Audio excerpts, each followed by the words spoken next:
K-2, or synthetic marijuana, has exploded on the drug abuse scene, resulting in almost 2,000 emergency visits from April through June in New York State this year. This very, very dangerous drug threatens some of the worst devastation, the same kind of devastation that we have seen with the explosion of heroin abuse. This drug is cheap.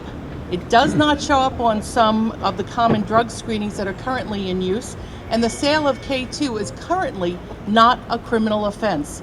It's time to declare war on synthetic marijuana. Well, what is K-2 synthetic marijuana?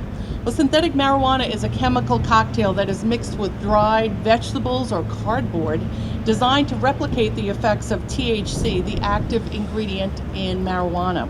There are several different formulations sold under names such as K2, Spice, and Scooby Snacks. Now, why has K2 abuse exploded here in Nassau County and throughout our country? Well, it's cheap for one thing. Many users believe also that they won't test positive on drug screenings. Many local governments don't test for K2. Now, it's easily available as well. K2 is sold at some convenience stores, gas stations, and online as well.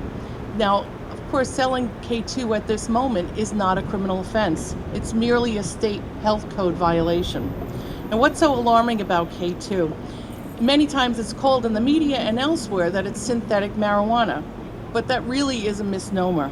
It's much more dangerous than marijuana, and the effects can be more dangerous and far more unpredictable. Violent and psychotic episodes have been identified with the drug. Now, many packages of K2 use marketing terminology on packages that term the product as potpourri or incense. Here is an example of K2, a typical packet. The package also states that the product is not for human consumption. Well, now, the dangers associated with K2 call for swift legislative action, and that's why we are here today. I'm joining with Senator Michael Venditto and Assemblyman Ed Rah, calling for state legislation that would outlaw K2.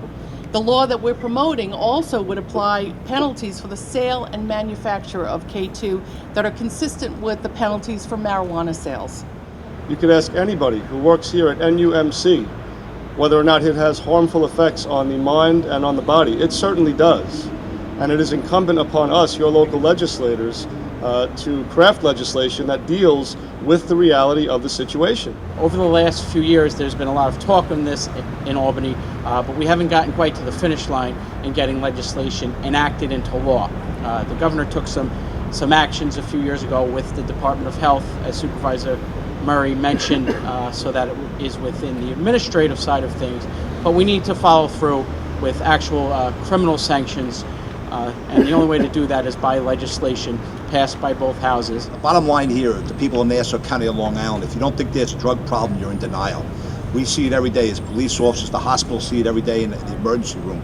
You have somebody who, just for kicks, sits there and decides to go to a smoke shop and ingest this K2, which is easily accessible through Craigslist and other means too. And to sit there and we deal with them with a mind-altering states. It's very difficult to deal with somebody. It becomes a physical confrontation, and then we have to bring them in for psychiatric help here at the hospital. Synthetic marijuana certainly is no harmless drug. It's potentially deadly, it's cheap, and it's readily available. We need to take decisive action against those who would sell K2 with impunity. And what's more, we need to test drug felons for K2 as well.